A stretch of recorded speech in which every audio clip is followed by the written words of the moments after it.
Hello there. My name's Sarah, and today I'm going to be reading one of the stories I read when I was little.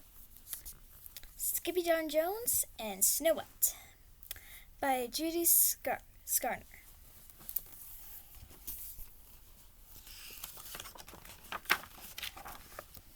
Skippy Jones loved to play in the snow with his sisters, Jujubelle, Jujubee, and Jillyboo.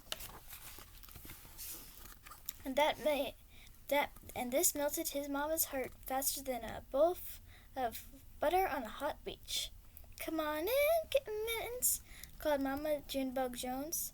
"Time for some hot catnip cocoa." "With marshmallows?" begged the girls. "And ice cubes?" asked Skippy. "Don't need ice cubes, Mr. Pill," said Mama. "We need to pick out a book." "Snow White!" gushed the girls. "It's her favorite fuzzy tail." "Fuzzy tail, smuzzy tail," declared the kitty boy. "I don't like that story," he said, making a disagreeable face. Then he stomped off to his room, carrying a tray of ice cubes. "Listen here, Grumps," said Mama, following close behind. "Your sisters have listened to your favorite books without even once giving me one of those looks. So come, have your cocoa and do what is right. And who knows, Snugglebug, you might love the tale of Snow White." "Nuh-uh," said Skippy. "I don't think so." "Suit yourself, Tater Tot," said Mama Junebug. But you don't know what you're missing." Oh, Skippy knew what he was missing, all right, and that was bouncing on his big boy bed. "Oh, I'm Skippy Jones. I know what I'm missing. A fuzzy white cat, a prince, and some kissing." "Yuck," said Skippy, wiping his mouth with the back of his paw. Then he popped over to his mirror using his very best Spanish accent. "Mirror, mirror on the wall, who's the handsomest chihuahua of all?" "Why, that is you, Senor Skip," replied the chihuahua in the español. "And the bravest," declared the kitty boy as he prepared for the long journey into his closet. Then, as always, he began to sing in a muy soft voice. "Oh, my name's Skippito Frisquito, and I know a old Skip Fuzzy's Tillito. It's got plenty of fights, but no one wears tights, and that's the best part, Miss Amigos." Back on the couch, Junebug had begun reading to the girls. Once upon a pillow sat a beautiful cat princess. Her fur was white as snow, eyes were black as coal, and her whiskers were full as "My tummy!" yelled Judy B, burping. "That was a good story," said the sisters, running off to play. But this wasn't the end of the story for Skippy Jones. It was just the beginning. And deep into the dark forest, he hadn't even gone 4 paws before his tail puffed out. "Don't be such a scaredy cat," shrilled a fox from behind a tree. "I'm not a scaredy cat," hissed the Quito. "I'm Skippy Frisquito, the great sword fighter." "Of course you are," snickered the fox, "and I am a chihuahua." Skeeto gave him a look that would freeze a fig. Then he took off toward a light in the distance. Over the river and through the woods, 7 small amigos opened the door to their cozy little cottage. Sniffs. "Something that's right, dudes," said the first. "Some dog has been chewing my sopito," said the second. "And licking my leche," said the third. "And sitting in my silla," said the fourth. "And tossing my pelota," said the first. "And gnawing on my hueso," added the sixth. "And sleeping on my cama," declared the seventh. "Not in your bed," exclaimed all the doggies. "That stinks, dude." Stinky or not, there was indeed someone sleeping in the bed. But it wasn't a dog, it was Skippito! Hooted the pochitos, piling up on top of their amigo. "Los amigos!" exclaimed the gatito. "What are you doing here?" We have come to free Nevique," explained Porquito Tito, the small ones. Snow who? Asked the gatito. No, not Snow who, dude, replied Dorothy. Snow what? Talk of never care, whimpered the puppies, in a frenzy of fourth chanting. Snow what? Snow what? Snow White, Snowito has been cursed with wicked witchito. She sleeps in a cube till she's kissed by a dude, pucker up pooch and smoochito. I'm not kissing nobody, declared Skippito. Not tonight, said the puppies, but manana macho. After tail wagging and whisker washing, every pup fell fast asleep, dreaming of the Snow White. Her fur is white as snow, snore, snore.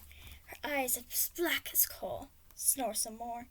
Her nose as pink as the peony. She is such a beautiful lady, drool. At the first bark of dawn, and the ocho pochos were up and out in search of the frozen princess. Why is she frozen? Asked Pito. Because, wolfed Don Diego, she is hot.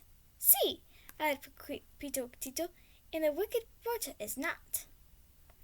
Hot or not, the tiny troop would trudge through the thicket and thorn for Nueve, and nothing was going to stop them.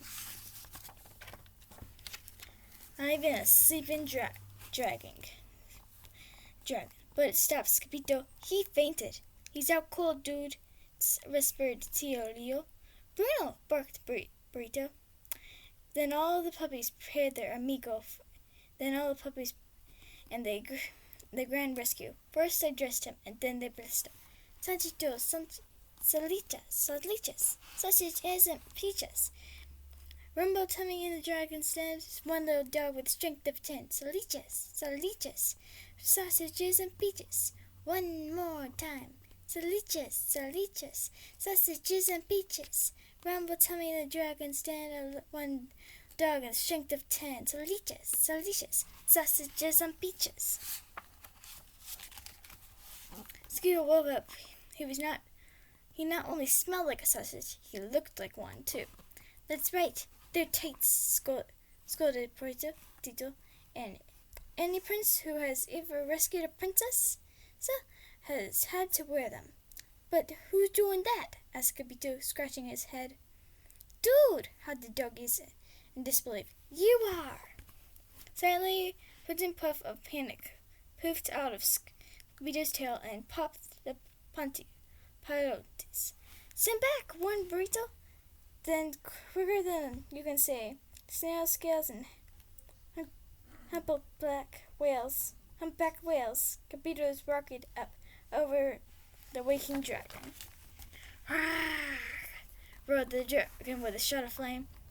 The pochitos loaded their slingshots with sachis and aimed straight for the dragon's feisty boca. While we distract, it's time to act, shouted the amigos from below. Do your parts and melt her heart, barked Toronto, covering his croissant with his paws. When put to the test, your huesos are best, wolfed Don Diego as he took aim. And quicker than you can say beso con queso, Skipper landed right next to the cubito de hielo and froze the frozen princessa. She was beauty all right, but the Pichito was no mood for a smoochito. So at the top of his itsy-bitsy lungs he shouted, Snow White, wake up! Nevike heard not nothing, but it scared the living fire right out of the elf frog, and away he flew, and nada stood in the way of saving the princess, except ice and a pair of fuzzy lips. Do, just kiss the cube, begged poor Tito again. And so he did. Back in their room, Jujubee, Jezebel, and Jillyboo were busy playing their own version of Snow White when they saw their brother walk by with the ice cube stuck to his nose. He's been licking ice cubes again, said Jujubee, shaking her head. Yup, said Jillyboo. He likes it. Uh-huh, added Jezebel. Ice is nice. Mama Junebug Jones was doing a crossword puzzle at the table when her kitty boy crawled into her lap and buried his face into her soft, warm neck. "Whoa!" said Mama. "Some little squeak has a cold, wet nose." "Snow what?" asked Skippy. "What?" said Mama. "I love you." "Snow what?" Thumbkin asked her. "What?" said Skippy. "You just melted your mama's heart." At bedtime, the Jones girls overheard their brother bouncing on his big boy bed, saying, "Oh, I'm Skippy John Jones, the bravest of knights, and when it comes to saving a princess, I will not wear tights." "What princess?" asked Jujubee, running into his room. "Snow White," replied the kitty boy, bouncing higher. "Snow who?" inquired Jillyboo. "No, he means Snow White," reasoned Jezebel. "Snow, I didn't," declared Skippy. "I said good night," said Mama. From down the hall, Skippy said good night. I hope you liked the story.